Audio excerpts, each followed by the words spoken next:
کیوں گئی ہیں جنیوا، یعنی آفیشیلی بتایا جائے. اگر وہ میڈیا کو تو کہہ رہی ہیں چلیں کہ میں علاج کرانے آئی ہوں، لیکن جب آفیشیلی کہیں گی تو پھر ظاہر ہے اس کی پھر آفیشیلی تردید بھی آ سکتی ہے نا، پھر اس کا پتہ چل جائے گا جب آفیشیل ڈاکومنٹ ہوگا تو وہ تو پھر آفیشیل بن جائے گا کہ بھئی وہ علاج صرف ان کا وہاں پر ممکن ہے اس لیے گئی ہیں.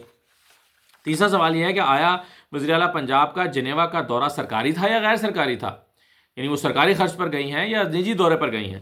چوتھا سوال یہ ہے کہ مریم نواز کے ہمراہ غیر ملکی دورے پر جانے والے وزراء معاونین خصوصی کی تفصیلات فراہم کی جائیں، یعنی اگر تو وہ نجی دورے پر گئی ہیں تو پھر ان کے ساتھ یہ وزراء کی فوج کیوں گئی ہے، فوج سے مراد ہے کہ چلیں جتنے بھی وزراء گئے ہیں پھر ان کے ساتھ وزراء کیوں گئے ہیں، چیف سیکرٹری کیوں گئے ہیں، اور اگر وہ سرکاری دورے پر گئی ہیں تو کیا وہ علاج اپنا سرکاری دورے پر کرانے کے لیے گئی ہیں.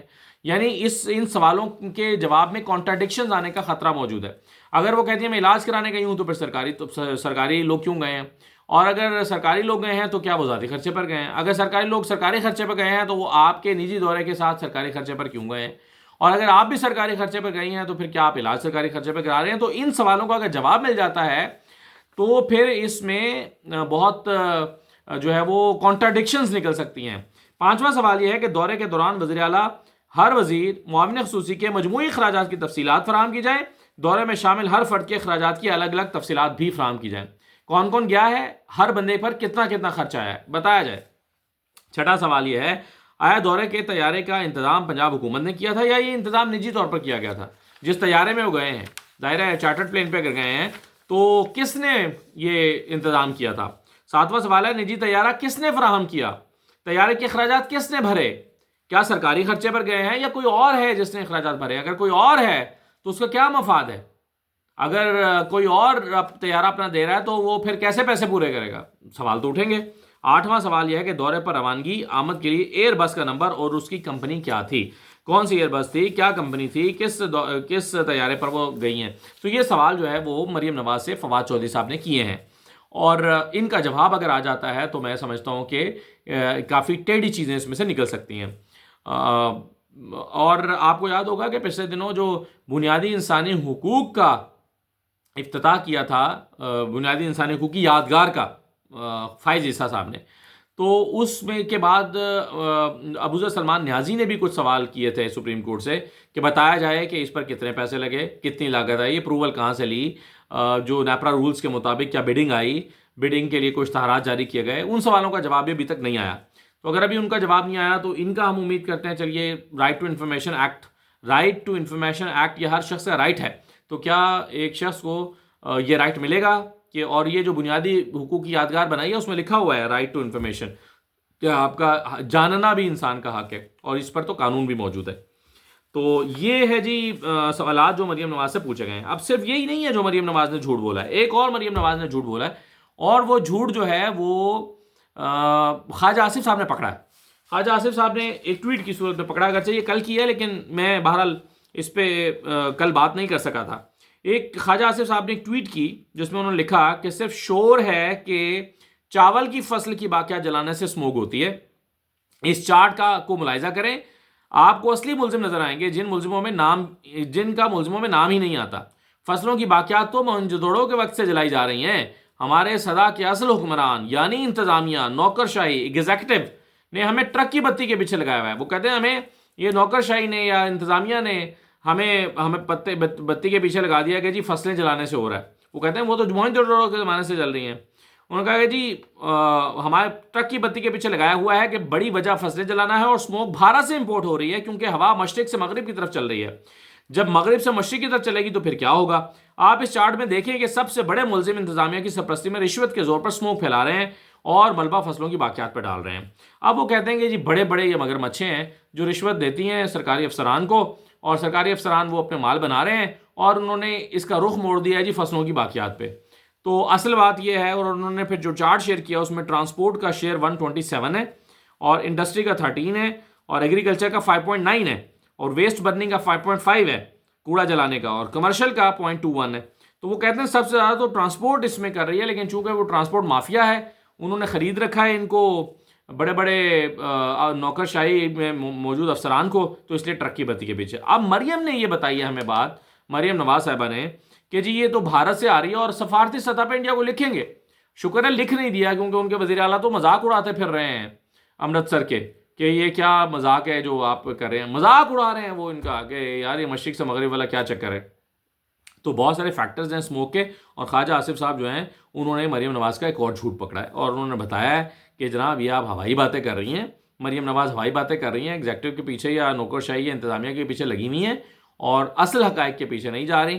تو یہ خواجہ آصف جو ہیں وہ مریم نواز کا ایک اور جھوٹ بے نقاب کرتے ہوئے کل دکھائی دیے ہیں. اب آپ دیکھیے کہ ابھی جو میں ابھی ان کی بات کر رہا تھا کہ آپ سوئٹزرلینڈ میں جا کے اپنا علاج کرا رہے ہیں، جبکہ پاکستان کے ہر شہر میں اس کا علاج ممکن ہے.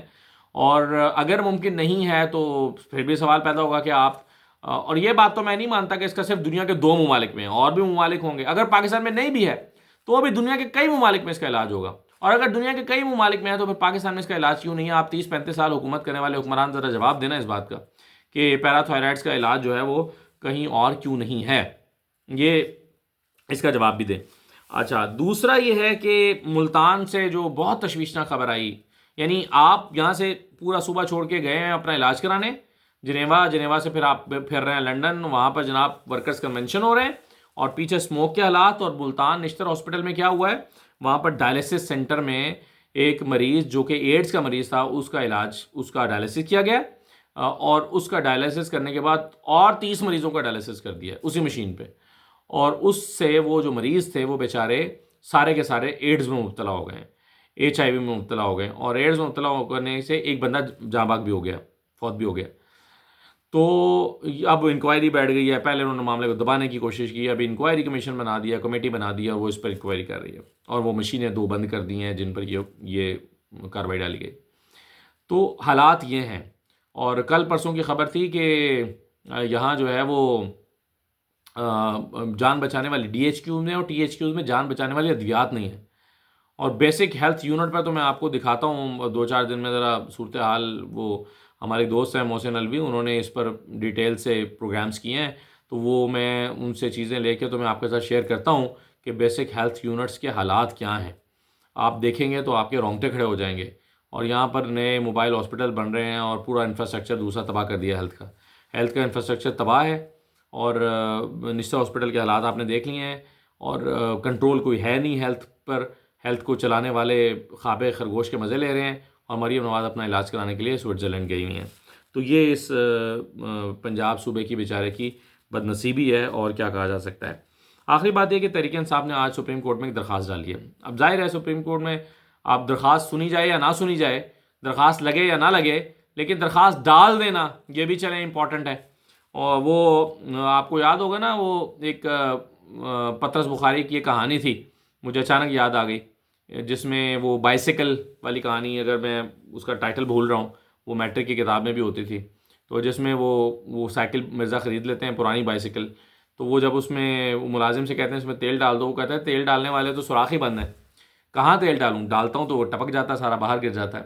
تو انہوں نے پھر جو ہے نا وہ اپنی خفت مٹانے کے لیے کہا، انہوں نے کہا کہ ایسا کرو تم اس کے اوپر ہی ڈال دو، اس سے بھی فائدہ ہوتا ہے. تم بحث نہ کرو، ملازم نے کہا بحث نہ کرو، بس اوپر ڈال دو تو اس سے بھی فائدہ ہوتا ہے.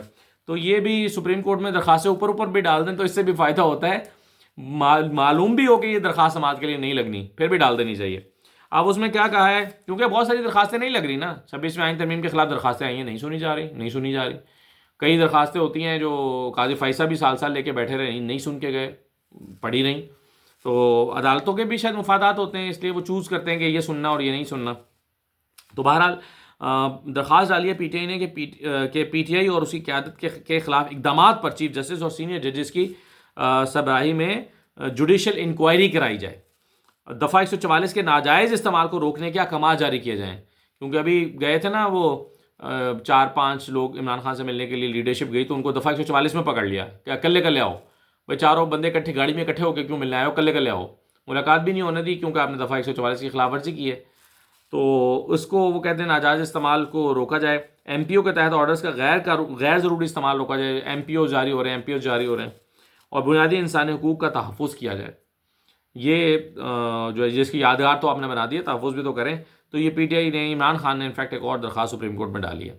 تو باوجود اس کے کہ ان کو شاید یقین ہوگا کہ یہ درخواست نہ سنی جائے گی، نہ اس کے اوپر کچھ عمل درآمد ہوگا، لیکن پھر بھی انہوں نے ڈال دیا. جیسے سردار اعجاز اسحاق صاحب نے ایک آرڈر کیا تھا انہوں نے، اس میں کہا مجھے پتہ ہے میرے آرڈرس پہ عمل درآمد نہیں ہوگا لیکن میں پھر بھی کر رہا ہوں.